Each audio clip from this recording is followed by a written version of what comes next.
In this video, we're going to go over other attacks as it relates to application security. So the first attack is autofill hijacking. Let's say that you go to a website to join an email list to subscribe and receive updates. So you enter in your first name, your last name, your email, and click the sign up button. Do you know if that's all you're sending? Well, if you're using autofill, then you may be sending more information than you are anticipating. For example, a web page could have inputs displayed off the screen that could still capture all this information. And so when you click the sign up button, all the form elements are submitted, not just the ones that are displayed to the user. To show you an example of how this actually works, we're going to go to the insecure communication page in the course directory, open up autofill hijacking, then read and follow the page description, and then when you're done, describe the differences between submitting without autofill and then with autofill. So go ahead, pause this video and do this on your own, and then come back for the discussion. Okay, so here we are on the autofill page. What I'm going to do is just type in manually the information of a user. So we're going to do Billy Blue Jay, and then I'm going to go ahead and click the sign up button. As you can see, it submitted Billy Blue Jay and the email information. Now watch what happens if I use autofill instead. It looks like I'm just submitting the same information, Billy Blue Jay and Billy Blue Jay at Creighton.edu. I click sign up, and look what is actually captured. The phone, street, city, state, zip code, and country are all captured. I didn't provide that information. There wasn't any form element that actually provided that information, but it got it all. What is most concerning is if your autofill actually submits like credit card numbers or social security numbers, then who knows what information you're handing off to whoever's running this site. Now, how is this done? Well, if I inspect this page and look at the page elements, we're going to look at the email. You'll notice that I have phone, street, city, state, zip code, and country all captured, and it has a margin left of negative 5,000 pixels. So essentially what I'm doing is all these elements exist on the page, but they are so far to the left of the page that no one is ever going to be able to see them. However, your autofill recognizes that they are still on the page, so it populates them with the appropriate values, and then when you click the submit button, it does submit it. So that's one thing to be concerned about when using autofill. Another insecurity that is used is transmitting in plain text. So how many of you have ever entered in your password and then you receive a confirmation in plain text, meaning that you can actually see what your password is? Or if you say, I forgot my password, and you've received your password in plain text. If you receive it in plain text, then that means the server is not properly hashing your password, and if they are ever susceptible to compromise, not only will the hackers have your username, but they'll also have your password. If you reuse this password across multiple sites, then it's even more concerning because then they can use that to gain access to any other accounts that you have. So a better thing to do is to actually hash the password. And when a user resets the password, you don't even send in the password, you just have them go to a site where they're going to have to enter a new password to be able to reset their password. So let's go over an example of this. So under insecure communication, we're going to open up the page Plaintext transmission, read and follow the page description, and then describe what insecure behavior you noticed.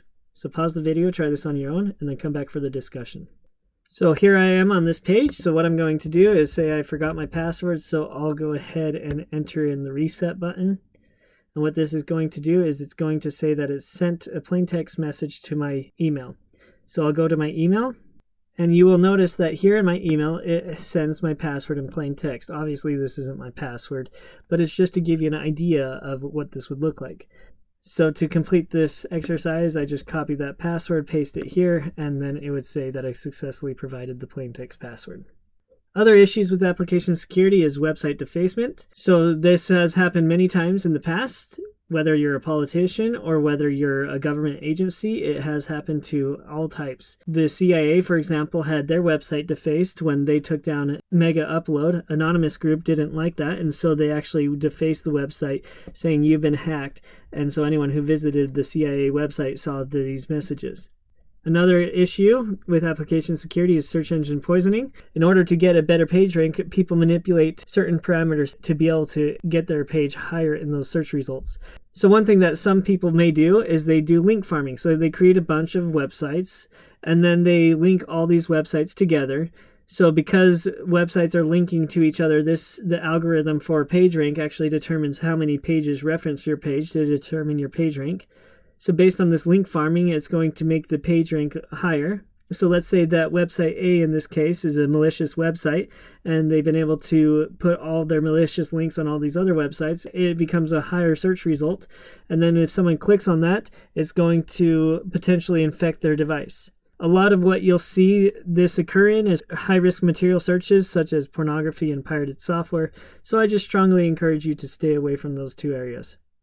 Another application security related issue involves email. So as messages come in, we want to be able to filter out spam, because spam is either taxing and time consuming for someone to be able to filter through at best, and then at worst, they can lead to security flaws in people responding to these spam messages and potentially falling susceptible to a phishing scam.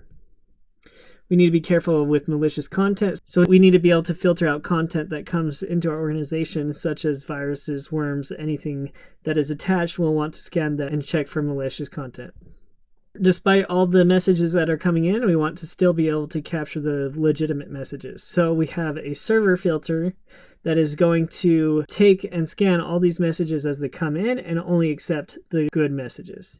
Then we need to be worried about information that individuals within our organization might send outside of the organization, such as personally identifiable information or inappropriate content or extrusion prevention. This is giving away corporate information that shouldn't be sent outside the network. So we're going to have client filtering on the organization side that is going to prevent all this information from being sent outside the organization, so that only legitimate emails come in and only legitimate emails go out, so that we can protect our organizational information.